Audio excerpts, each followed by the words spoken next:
do not scroll past this. We at the Land of Saints and Sinners have some very, very important information that you need to know. Who trusts Labour? I don't. But my question to you is, if you do trust Labour, after this, will you trust them?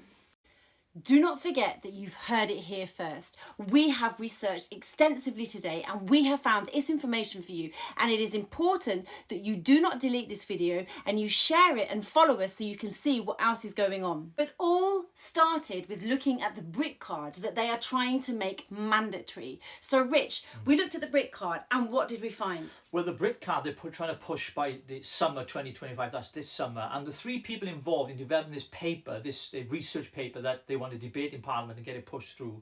The names are Laurel Boxall, and she actually worked for the Tony Blair Institute, so that should say enough about that. Morgan Wild, who was for many, many years a senior figure in the Citizens Advice Bureau, and a very important person. She is high up in AI as an AI specialist called Kirsty Innes. All three of these are big players in developing this BritCard simply because of the expertise they bring. Firstly, the Tony Blair Institute. We know what that's about. The Citizen Advice Bureau, the amount of information and data on citizenship that he knows about. And of course, AI plays a huge part. And as we've warned before, AI can be very dangerous. They're going to use it because there'll be no face-to-face human reaction. It'll be digitalised. Okay, so is this an extension from Tony Blair?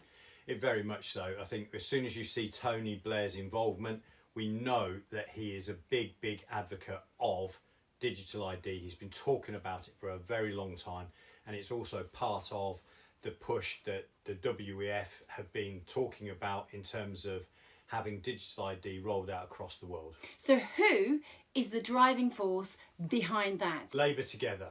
They are the driving force behind it within the UK and this push for digital ID. So Rich, who is the founder of Labour Together? Well, Labour Together was founded in 2015 by Josh Simmons.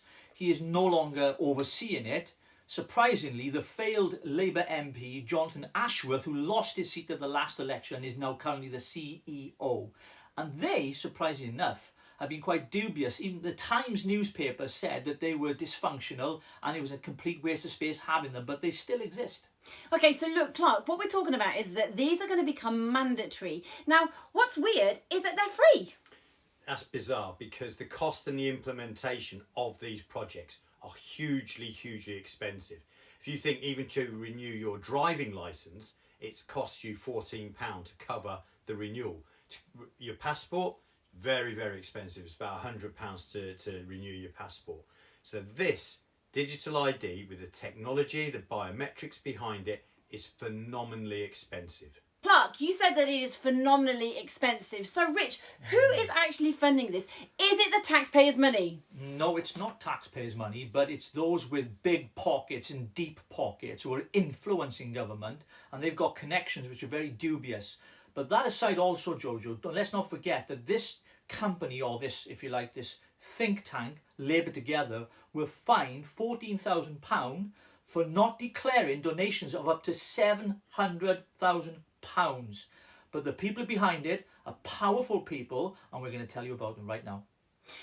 Sorry, just really quickly, how does being fined £14,000 equate to the 700,000 donations that they've been given?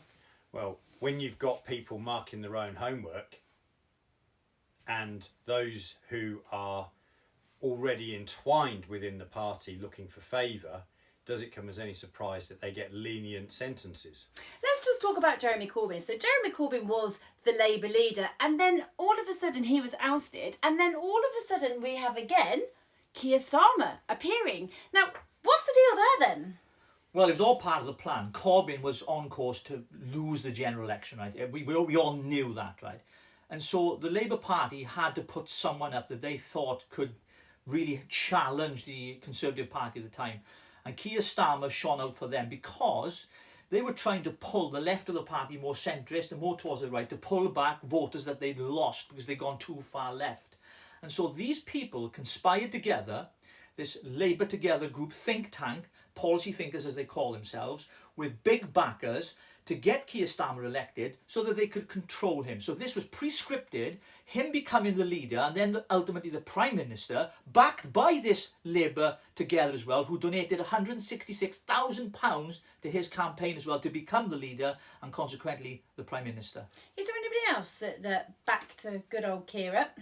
Lord Hermer, of all people, was another one of the big backers of Sir Keir Starmer, who the Labour Together group thought was the most palatable to be passed off as being left of the party in order to bring them to the right. So let me ask the question. Who are these big backers? Well, these big backers, the ones that we know the names of, there may be others, but two that come out in our investigation are Martin Taylor and Trevor Chin.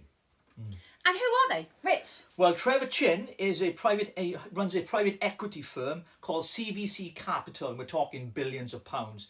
And he has donated millions and millions to the Labour Party. And these are names that you won't know about. They're not on mainstream media, but they're influencing government. Hence, they're creating policies that affect people like us. For example, the BritCard. The other one that Clark mentioned, Martin Taylor, he contributed 3.2 million, Clark, didn't he? 3.2 million towards this whole digital ID push, Labour Together. That was a huge amount of money that came from his personal wealth. He was paid £10 million last year, according to accounts. And he also ran a company called Nevsky, which was the biggest confectionery company in Russia. Would you believe it? Yes, that's right. So he was in receipt of Russian money. So when Labour accused other parties of Russian interference in elections, it's funny, isn't it? Some of their big backers that are part of this Labour Together were taking money and profits out of companies that were based in Russia. So let me get this right. We've got a Jewish investor, we've got an American investor, and we have a Russian investor. Well, the hedge funds are built deliberately to be quite unclear as to where they're investing their money and who they're funding and where they're getting their influences from. But we do know that some of the companies that they are investing in are companies in which this government and other governments have deliberately gone fairly easy on when it comes to Employment Act, taxation, tax avoidance and so forth. So I said a long time ago on one of my podcasts, I actually said, I believe that he's allowing these illegal immigrants to come in for a reason. Now, Rich, what could that purpose be? Well, the whole idea of this BritCard is that it gives you the right to live and work in the United Kingdom. So we have undocumented males, majority, coming over the English Channel, coming here. Now, the idea of immigration, when you let them in, and we've had open border policy since Tony Blair, going back to him again, digital ID, they want to be able to enforce digital ID by telling you, the public, if we bring this in, we can stop the boats crossing the channel. So it's all part of a huge plan that they've already worked it all out, that they're going to bring it in and people will accept it because they'll say, you know what, if this is what it takes to stop illegal immigrants or immigrants coming to our country who are not allowed to be here legally, then we will accept mandatory BritCards. Now, you see, this worries me a little bit because what it is a double bluff. There's a double bluff going on here. They're saying one thing and trying to lure people in to make you believe that this is all going to be a safety net, that we're all going to be protected. But what they're actually doing on the other side of the double bluff is going to entrap you. They are coercive and controlling, and this is gaslighting and political gaslighting at its finest. This, in a normal home life, would be illegal. However, they are getting away with it. We have investors paying money. We have people doing things on the schneid. And you know what? We're sat here as the people and we are suffering at their hands. Digital ID, is it a good idea or not? Well, I think it's an awful idea. We've mentioned that on many podcasts before. I mean, when you consider as well that they're trying to bring it in by this summer, 2025, and they're already discussing it now, what it's going to do is it's going to allow the government to have control of all of your data, all of your banking, all of your biometrics, everything about you they will have. And this is an overreach of government power and a nanny state so they can control the masses. What do you think, Clark? I think it's very, very worrying. We've seen recently, haven't we, there's companies that have been brought to their knees with cyber attacks. Therefore, do we really trust this government with our data? Do we trust the security of our data with the government? What is the ultimate agenda? Why do they want every single one of our details and everything about us on our phones? It's all about the globalist agenda, which we've talked a lot about on here before. And I think it's part of the plan. And I've just been researching this mandatory credential that you'll have on your phone. It's not only the government that can access your details, it'll be employers and it'll be landlords. So they'll be able to check your bank, they'll be able to check your details, everything about you. And what's even more worrying for me is they'll even be able to check, some people, the government in particular, your medical records, which should be completely private between you and the doctor, because that's client privacy, whatever they call the word is. That should be confidential, but they will have access to all that information. So when we've seen the patterns before, when they experimented with Corona, and they experimented with vaccine passports, these were little trials because they wanted to see if we would allow them to do it, if we would comply, and that is why they're doing this. So we will comply to the BritCards because we'll see it as a necessary thing to stop illegal immigration. It's one big con and a bribe.